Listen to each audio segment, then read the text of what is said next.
അങ്ങനെ ഫൈനലി നമ്മുടെ golden button വന്നിട്ടുണ്ട്. വീട്ടിലേക്കാണ് വന്നത്. കഴിഞ്ഞ ദിവസം വന്നത് കേട്ടോ. ഞങ്ങൾ ടൂർ പോയില്ലേ, സ്റ്റാഫ് ടൂർ പോയ ദിവസമാണ് വന്നത്. അപ്പോൾ വീട്ടിലേക്ക് കൊടുത്തിട്ടുണ്ടായിരുന്നു. അപ്പോൾ നമുക്കിത് ഓപ്പൺ ചെയ്ത് കണ്ടാലോ?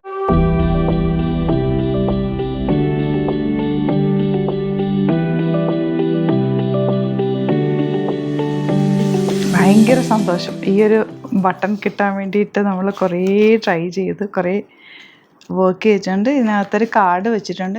പിന്നെ അത് ഇതിൽ ഇങ്ങനെ ഒരു കാർഡ് വെച്ചിട്ടുണ്ട്. അതിൽ കുറേ നമ്മൾ അപ്രീഷിയേറ്റ് ചെയ്തിട്ടുള്ള കുറേ വേർഡ്സ്. ലാസ്റ്റ് യൂട്യൂബ് CEO എന്നൊക്കെ പറഞ്ഞിട്ടൊരു സൈനൊക്കെ ആയിട്ട് വന്നിരിക്കുന്നു. നമുക്ക് ഇത് നോക്കാം. നമുക്ക് അൺബോക്സ് ചെയ്തിട്ട്. അപ്പോൾ ഇതാണ് നമ്മുടെ ഗോൾഡൻ ബട്ടൺ. പിന്നെ ഇതിലെന്തൊക്കെയോ ഇതുപോലെ കുറച്ച് പേപ്പേഴ്സ് അത്രേ ഉള്ളൂ. അപ്പോൾ ഇതാണ് നമുക്ക് വന്നിട്ടുള്ള ഗോൾഡൻ ബട്ടൺ. അപ്പോൾ ഞാൻ അന്ന് കഴിഞ്ഞ ദിവസം പറഞ്ഞിട്ടുണ്ട്, നമ്മുടെ 1 മില്യൺ ആയ ദിവസം ഞാൻ പറഞ്ഞില്ലേ എൻ്റെ 1 മില്യൺ ആയതിൻ്റെ സീക്രട്സും ഞാൻ ചെയ്തിട്ടുള്ള ടിപ്സൊക്കെ പറയാമെന്ന്. അപ്പോൾ അതുകൂടി പറയാം കേട്ടോ. അപ്പോൾ ഇതിൽ ഗ്ലിറ്റ്സ് ഇന്ത്യ ഫാഷൻസൊക്കെ എഴുതിയിട്ടാണ് വന്നിട്ടുള്ളത്. അപ്പോൾ ഇത് ഈ ഒരു അച്ചീവ്മെൻ്റ് എന്ന് പറയുന്നത് ഇതിൽ ഫുൾ ഇൻവോൾവ് ആണ്. എൻ്റെ ഫാമിലി, കസ്റ്റമേഴ്സ്, സ്റ്റാഫ്, വ്യൂവേഴ്സ് എല്ലാവർക്കും വേണ്ടിയിട്ടുള്ളൊരു അച്ചീവ്മെൻ്റ് ആണിത്. ഈ 1 മില്യൺ ആയതിൻ്റെ പിന്നിൽ ഒരുപാട് സീക്രട്സ് ഉണ്ട്. സീക്രട്സ് അല്ല, ശരിക്കും പറഞ്ഞാൽ ഹാർഡ് വർക്ക് തന്നെയാണ്. പിന്നെ ഒരുപാട് കാര്യങ്ങൾ ഞാൻ ശ്രദ്ധിച്ചിട്ടുണ്ട് ഈ 1 മില്യൺ ആവാൻ വേണ്ടിയിട്ട്. 1 മില്യൺ എന്നല്ല, നമ്മുടെ യൂട്യൂബ് ചാനൽ സ്റ്റാർട്ട് ചെയ്തപ്പോൾ മുതൽ ഒരുപാട് കാര്യങ്ങൾ ശ്രദ്ധിച്ചിട്ടാണ് ഈ ഒരു 1 മില്യണിലേക്ക് എത്തിയത്. അപ്പോൾ ഇപ്പോൾ ഒരുപാട് യൂട്യൂബ് ചാനൽസ് സ്റ്റാർട്ട് ചെയ്യുന്നുണ്ടല്ലോ, സ്റ്റാർട്ടപ്പ് ചെയ്യുന്ന ഒരുപാട് പേരുണ്ട്. ഇപ്പോൾ നമ്മളിപ്പോൾ 5 ഇയേഴ്സായി സ്റ്റാർട്ട് ചെയ്തിട്ട്. അപ്പോൾ അവർക്ക് വേണ്ടിയിട്ടുള്ള ടിപ്സ്, ആക്ച്വലി ഞാൻ യൂസ് ചെയ്ത ടിപ്സ്, എനിക്കറിയാവുന്ന കാര്യങ്ങൾ നിങ്ങൾക്ക് ഉപകാരപ്പെടുമെങ്കിൽ നിങ്ങൾക്ക് ഉപകരിക്കുമല്ലോ. അതുകൊണ്ട് ഞാൻ പറഞ്ഞു തരാം. നിങ്ങൾക്ക് ഇഷ്ടമുണ്ട്, നിങ്ങൾക്ക് കേൾക്കണം എന്നുണ്ടെങ്കിൽ കണ്ടിന്യൂ ചെയ്ത് കാണാം കേട്ടോ, അല്ലെങ്കിൽ ഇത് സ്കിപ്പ് ചെയ്ത് വെക്കാം. അപ്പോൾ എനിക്കറിയാവുന്ന കാര്യം ഞാൻ ഒന്ന് ഷെയർ ചെയ്യാമെന്ന് വിചാരിച്ചു, കാരണം മറ്റുള്ളവർക്കും കൂടെ ഉപകാരപ്പെടുമല്ലോ. അപ്പോൾ ഞാൻ ചെയ്തിട്ടുള്ള കാര്യം എന്ന് വെച്ചാൽ, ഞാൻ പറഞ്ഞില്ലേ 2020 നമ്മൾ ആദ്യമായിട്ട് യൂട്യൂബ് ചാനൽ സ്റ്റാർട്ട് ചെയ്തത്. അന്ന് മുതൽ ഇന്ന് വരെ ഒരു ദിവസം പോലും നമ്മുടെ ചാനൽ പേജിൽ വീഡിയോസ് വരാതിരുന്നിട്ടില്ല. അതാണ് ഫസ്റ്റ് ഇമ്പോർട്ടൻറ്റ് കാര്യം. ആകെ ഒരു ദിവസം നമ്മൾ വരാതിരുന്നിട്ടില്ല. അന്നും ഇവിടെ അത്ത മരിച്ച ആ ഒരു സമയത്ത് നമ്മൾ ഓൾറെഡി ഷെഡ്യൂൾ ചെയ്തിട്ടുള്ളൊരു വീഡിയോ അന്ന് പോയി. ബാക്കി വീഡിയോസ് നമ്മളന്ന് പോസ്റ്റ് ചെയ്തിട്ടുണ്ടായിരുന്നില്ല. പിന്നെ നമ്മുടെ എറണാകുളത്തെ ഷോപ്പ് ഓപ്പണിങ്ങിൻ്റെ അന്നും നമ്മൾ ഷോപ്പ് ഓപ്പണിങ്ങിൻ്റെ ലൈവാണ് പോയത്. ബാക്കി എല്ലാ ദിവസവും ഇത്രയും ഈ 5 to 6 ഇയേഴ്സ് ആകാറായി, അത്രയും ദിവസവും ഒരൊറ്റ ദിവസം പോലും വീഡിയോ പോകാതിരുന്നിട്ടില്ല ചാനലിൽ. അപ്പോൾ നമുക്ക് വേണ്ട എന്താണെന്ന് വെച്ചാൽ കുറച്ച് നോട്ട് ചെയ്ത് വെച്ചിട്ടുണ്ട്, പെട്ടെന്ന് ഓർത്ത് പറയാൻ വേണ്ടിയിട്ട്. അപ്പോൾ കൺസിസ്റ്റൻസി, എന്ത് കാര്യത്തിലും കൺസിസ്റ്റൻസി ഉണ്ടെങ്കിൽ സക്സസ് ഉറപ്പാണ്. നമുക്ക് കൺസിസ്റ്റൻ്റായിട്ട് ചെയ്തു പോവുക ഒരു കാര്യം. ഡെഡിക്കേഷൻ, വർക്കിൽ ഡെഡിക്കേഷൻ ഉണ്ടാവണം. അതുപോലെ തന്നെ ടൈമിങ്, പെർഫെക്റ്റ് ടൈമിങ്ങിലിടുക. ഞങ്ങൾ ഫസ്റ്റ് ഞാൻ പറഞ്ഞില്ലേ, ഒരു ദിവസം ഒരു വീഡിയോ വെച്ചിട്ടൊക്കെ ഇട്ടുകൊണ്ടിരുന്നത്. വീക്കിലി വൺസ് ആയിരുന്നു ആദ്യം ഇട്ടുകൊണ്ടിരുന്നത്. അന്ന് 11 o'clock ആയിരുന്നു എന്ന് തോന്നുന്നു ഫസ്റ്റ് വീഡിയോ നമ്മൾ പോസ്റ്റ് ചെയ്തുകൊണ്ടിരുന്നത്. ആ വീഡിയോ ഇപ്പോഴും നമ്മൾ ആ 11:30 ആ രീതിയിൽ ഇപ്പോഴും ആ ടൈമിങ്ങിൽ പോസ്റ്റ് ചെയ്യുന്നുണ്ട്. അപ്പോൾ നിങ്ങൾ എന്ത് വീഡിയോ ആണോ പോസ്റ്റ് ചെയ്യുന്നത്, ഏത് സമയത്താണോ പോസ്റ്റ് ചെയ്യുന്നത്, പിറ്റേ ദിവസം ആ സമയത്ത് തന്നെ പോസ്റ്റ് ചെയ്യാൻ നോക്കണം. ഞാനിത് എൻ്റെ ചാനലിൽ ഞാൻ യൂസ് ചെയ്തിട്ടുള്ള ടിപ്സാണ്. അത് മറ്റുള്ളവർക്ക് എങ്ങനെയാണ് അത് ഉപകരിക്കാമെന്ന് എനിക്കറിയില്ല, പക്ഷേ എനിക്ക് ഇത് നന്നായിട്ട് വർക്ക് ചെയ്തിട്ടുണ്ട്.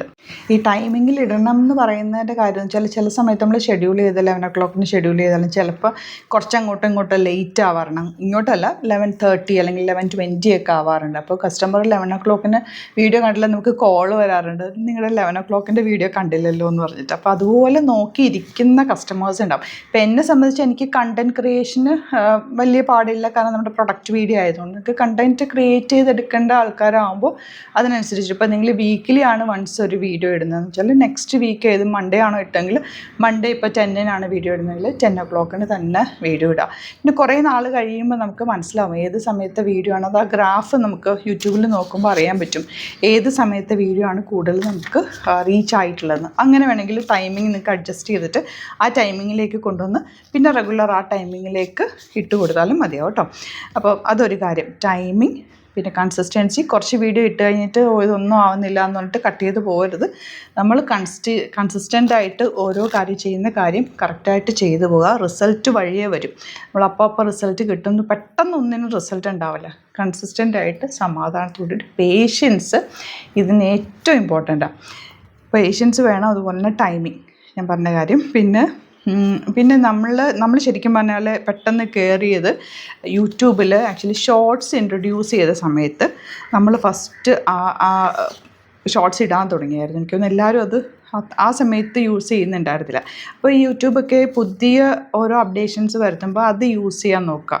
യൂട്യൂബിലോ ഇൻസ്റ്റയിലോ ഒക്കെ ആണെങ്കിൽ പുതിയ അപ്ഡേഷൻസ് ഏതാണോ വരുന്നത് അത് നമ്മൾ യൂസ് ചെയ്ത് കഴിഞ്ഞാൽ കുറേ നമുക്ക് അങ്ങനെയും കയറാൻ പറ്റും. അപ്പോൾ അന്ന് നമ്മൾ ഷോർട്സ് കയറിയപ്പോൾ ഇത് കണ്ടോ, ഷോർട്സിൻ്റെ പോപ്പുലർ നമ്മൾ എടുത്തു കഴിഞ്ഞാൽ ഇതൊക്കെ കണ്ടോ 21 മില്യൺ. ഇപ്പം നമ്മൾ നോക്കുമ്പോൾ വിചാരിക്കുക എൻ്റെ വീഡിയോസിന് അത്രയും വ്യൂ ഉണ്ടായിരുന്നില്ല, പക്ഷേ ഷോർട്സിന് കണ്ടോ 21 മില്യൺ, 20 മില്യൺ, 14 മില്യൺ, അങ്ങനെ കുറേ മില്യൺ വ്യൂസുള്ള വീഡിയോസ് നമുക്ക് കയറിയിട്ടുണ്ടായിരുന്നു കേട്ടോ. അങ്ങനെയാണ് നമ്മുടെ ശരിക്കും പറഞ്ഞാൽ ആ ഒരു വീഡിയോ റീച്ച് ആയത്. ചില വീഡിയോസ് നമുക്ക് റീച്ച് ആകും, പിന്നെ 2-3 വീഡിയോ കണ്ടിന്യൂസ് അടുത്ത് റീച്ച് ആയി കഴിഞ്ഞാൽ നമുക്ക് പറയാൻ പറ്റില്ല ഏത് വീഡിയോ നമുക്ക് റീച്ച് ആകുന്നു. അപ്പോൾ നമ്മൾ കണ്ടിന്യൂ നമ്മുടെ ജോലി ചെയ്തുകൊണ്ടേ ഇരിക്കുക. പിന്നെ ഇതിൻ്റെ ഇടയ്ക്ക് ശരിക്കും പറഞ്ഞാൽ കുറേ നാൾ എനിക്ക് ഫേക്ക് വീഡിയോസിൻ്റെ ഒരു പ്രശ്നം ഉണ്ടായിരുന്നു. കുറേ പേര് ഫേക്ക് വീഡിയോസ് ബസാർ എന്നൊക്കെ പറഞ്ഞിട്ട് കുറേ ടീം നമ്മുടെ ഫേക്ക് വീഡിയോസ് എടുത്തിട്ട് മിസ്യൂസ് ചെയ്യുന്നുണ്ടായിരുന്നു. അങ്ങനത്തെ പ്രോബ്ലംസൊക്കെ വന്നപ്പോൾ ശരിക്കും നല്ല ടെൻഷനും നല്ല ബുദ്ധിമുട്ടുകളുടെയും കടന്നു പോയിട്ടുണ്ട്. ആ സമയത്തൊക്കെ എൻ്റെ വീഡിയോസ് ഞാൻ നിർത്തിയിട്ടേ ഇല്ല. നിങ്ങൾക്കറിയാമല്ലോ, എനിക്കും മൈഗ്രെയിനൊക്കെ ഉള്ള ആളാണ്. പക്ഷേ ഇന്ന് വരെ എൻ്റെ ഒരു കാരണം കൊണ്ടിട്ട് വീഡിയോ ഇടാതിരുന്നിട്ടില്ല. ഞാനൊരു ട്രിപ്പ് പോവുകയാണെങ്കിലോ അല്ലെങ്കിൽ പർച്ചേസിന് പോവുകയാണെങ്കിലോ ഒക്കെ ചിലപ്പോൾ 80-100 വീഡിയോസ് ഞാൻ എടുത്തു വെച്ചിട്ട് പോകാറുണ്ട്. അപ്പോൾ അത്രയും ഹാർഡ് വർക്ക് ചെയ്തിട്ടാണ് ഞാനൊരു റിലാക്സിങ് മൂഡിലേക്ക് പോകണമെങ്കിൽ പോലും, ഇപ്പോൾ ടൂറ് പോകണമെങ്കിലും ഇപ്പോൾ 5 ദിവസം മാറിയെന്ന 5 ദിവസത്തേക്ക് അത്രയും വീഡിയോ ഞാൻ എടുത്തു വെച്ചിട്ടാണ് പോകുന്നത്. അപ്പോൾ അത് കുറച്ച് ഹാർഡ് വർക്ക് ഉണ്ട്. രാവിലെ തന്നെ നമ്മളെല്ലാ കാര്യങ്ങളും ടൈമിങ്ങിൽ ചെയ്യുക. പിന്നെ ഞാൻ ചെയ്യാറുള്ള കാര്യം എന്ന് വെച്ചാൽ എല്ലാം നോട്ട് ചെയ്ത് വെക്കാറുണ്ട്. നമുക്ക് എന്തൊക്കെയാണ് ചെയ്യേണ്ടത് എല്ലാ ദിവസവും ഞാൻ ഡെയിലി ഡയറി എഴുതാറുണ്ട്. രാവിലെ വന്നിട്ട് എന്തൊക്കെയാണ് ചെയ്യേണ്ടതെന്നുള്ളത് നോട്ട് ചെയ്ത് വെക്കും. എന്നിട്ടാണ് കാര്യങ്ങൾ ഓരോന്നും ടിക്ക് ചെയ്യുന്നത്. അതൊക്കെ നല്ലതാണ് നമുക്ക് ലൈഫിലും നമ്മുടെ ബിസിനസ്സിലും ഒക്കെ. എനിക്ക് ഏറ്റവും പോസിറ്റീവായിട്ട് വന്നിട്ടുള്ള കാര്യങ്ങൾ അതൊക്കെ രാവിലെ എഴുതി വെക്കും. പിന്നെ ടൈമിങ്ങിൽ നേരത്തെ തന്നെ ഷോപ്പിലെത്തും. വീഡിയോസ് ഇത്രണ്ണം എടുക്കണം എന്ന് എനിക്കുണ്ടാവും, ഞാൻ പ്ലാൻ ചെയ്യുന്നുണ്ടാവും. അതിനനുസരിച്ചിട്ടുള്ളത് കുട്ടികളെ കൊണ്ട് സെറ്റ് ചെയ്യിപ്പിക്കും, വീഡിയോ എടുക്കും. അങ്ങനെയാണ് കറക്റ്റായിട്ട് കാര്യങ്ങൾ പോകുന്നത്. എല്ലാത്തിനും ഒരു ടൈമിങ് ഡിസിപ്ലിൻ ഉണ്ടെങ്കിൽ ശരിക്കും പറഞ്ഞാൽ നന്നായിട്ട് ഈ ഒരു കാര്യത്തിൽ നമുക്ക് യൂട്യൂബിലൊക്കെ ശരിക്കും നമ്മൾ വിചാരിക്കുന്ന ഡ്രീമിലേക്ക് എത്തിപ്പെടാൻ പറ്റും. ഞാനിതിനെ ഒന്ന് ഷോർട്ടാക്കി പറയാം. കൺസിസ്റ്റൻ്റായിട്ട് ചെയ്യുക, ഡെഡിക്കേഷൻ വേണം, നമ്മൾ ഡ്രീം ചെയ്യണം, അതുപോലെ തന്നെ ടൈമിങ് കീപ്പ് ചെയ്യണം. പിന്നത്തെ ഒരു കാര്യം എന്ന് വെച്ചാൽ എല്ലാ കമൻറ്റിനും റിപ്ലൈ കൊടുക്കണം കേട്ടോ. കാരണം ഒരു കമൻറ്റ് ഒരാൾ എഴുതുന്നുണ്ടെങ്കിൽ നമുക്ക് വേണ്ടിയിട്ട് അവർ ആ ഒരു സമയം നമുക്ക് വേണ്ടിയിട്ട് ചിലവാക്കുമല്ലേ. അപ്പോൾ അതിനൊരു റിപ്ലൈ കൊടുക്കാനുള്ള മര്യാദയും കൂടെ നമ്മൾ കാണിക്കണം എന്നാണ് എൻ്റെ ഒരു വ്യൂ. അപ്പോൾ ഒരു ലൈക്കോ ലവോ എന്തെങ്കിലും ഒന്ന് കമൻറ്റ് നമ്മൾ റിപ്ലൈ കൊടുക്കണം എന്നാണ് ഞാൻ പറയുന്നത്. അപ്പോൾ എല്ലാ കമൻറ്റിനും നമ്മളൊന്ന് റിപ്ലൈ കൊടുക്കുക. പിന്നെ ഇടയ്ക്കിടയ്ക്ക് ലൈവ് പോവുക. പിന്നത്തെ കാര്യം, നമ്മൾ വ്യൂവേഴ്സിനോട് സബ്സ്ക്രൈബ് ചെയ്യാനായിട്ട് വീഡിയോസിൽ തന്നെ ഞാൻ പറയാറുണ്ടല്ലോ, ചാനൽ ഇഷ്ടമായാൽ സബ്സ്ക്രൈബ് ചെയ്യണം എന്നുള്ളത്. പലരും വീഡിയോസ് കണ്ടുപോകുന്നുണ്ടാകും, പക്ഷേ സബ്സ്ക്രൈബ് ചെയ്യാൻ മറന്നു പോകും. അപ്പം സബ്സ്ക്രൈബ് ചെയ്യണമെന്ന് നമ്മൾ നമ്മുടെ വീഡിയോസിന് പറയാൻ പറ്റുള്ളൂ. അപ്പോൾ നമ്മൾ ധൈര്യമായിട്ട് അത് വ്യൂവേഴ്സിനോട് പറയാവുന്നതേ ഉള്ളൂ എന്നാണ് എൻ്റെ വ്യൂ. അപ്പോൾ സബ്സ്ക്രൈബ് ചെയ്യാൻ പറയണം. പിന്നെ നിങ്ങൾ നോക്കിയാൽ അറിയാം, നമ്മുടെ കമൻസിൽ ഇപ്പം അഥവാ ഇനി വാട്സപ്പിൽ കിട്ടിയില്ല എന്നൊക്കെ ഉണ്ടെങ്കിൽ നമ്മുടെ യൂട്യൂബിൽ വന്ന് കമൻറ്റ് ചെയ്യാറുണ്ട്. ആ കമൻറ്റ് ഏതാണെന്ന് നോക്കിയിട്ട് ഇപ്പോൾ എന്തെങ്കിലും കംപ്ലൈൻറ്റൊക്കെ ആണെങ്കിലും നമ്മളത് സെർച്ച് ചെയ്ത് ആരാന്നുള്ളത് കണ്ടുപിടിച്ചിട്ട് അത് സോൾവ് ചെയ്യാൻ നോക്കാറുണ്ട് കേട്ടോ. അപ്പോൾ അതുകൊണ്ട് തന്നെ നമുക്ക് അങ്ങനെ നമ്മൾ കമൻറ്റ് ഡിലീറ്റും ചെയ്യാറില്ല. അങ്ങനെ തന്നെ എല്ലാ കമൻസും നമ്മുടെ അതിൽ തന്നെ ഉണ്ടാവും. എല്ലാ കമൻറ്റിനും റിപ്ലൈ കൊടുക്കാറുണ്ട്. ഞാൻ തന്നെ പേഴ്സണലി പല കമൻസും നോക്കാറുണ്ട്. അപ്പോൾ അങ്ങനെയൊക്കെയുള്ള കാര്യങ്ങളുണ്ട്. അതുപോലെ തന്നെ ഈ ചിലർ ഇങ്ങനെ ഭയങ്കര പെർഫെക്ഷൻ നോക്കിയിരിക്കും കേട്ടോ വീഡിയോസൊക്കെ എടുത്തു കഴിഞ്ഞിട്ട്. ഇപ്പോൾ എൻ്റെ കേസിൽ എൻ്റെ പ്രൊഡക്റ്റ് വീഡിയോ ആണ്. ഞാൻ മറ്റുള്ള കണ്ടൻറ്റ് ക്രിയേറ്റേഴ്സൊക്കെ ഉണ്ടാവും. അപ്പോൾ ഒത്തിരി പെർഫെക്ഷൻ ഒന്നും ആക്ച്വലി നോക്കണ്ട കേട്ടോ. ഞങ്ങൾ ശരിക്കും പറഞ്ഞാൽ DSLR-ലോ ഒന്നുമല്ല വീഡിയോ എടുക്കുന്നത്, ഫോണിൽ തന്നെ വീഡിയോ എടുക്കുന്നത്, അന്ന് മുതൽ ഇന്ന് വരെ. അപ്പോൾ നമ്മൾ അത്ര പെർഫെക്ഷനിലൊന്നും അല്ല കാര്യം, അതിൽ കണ്ടൻറ്റിലാണ് കാര്യം എന്നാണ് ഞാൻ വിശ്വസിക്കുന്നത്. ഇതിൽ ഒരുപാട് എന്താ പറയുക, അഭിപ്രായ വ്യത്യാസങ്ങളൊക്കെ ഉണ്ടാവും.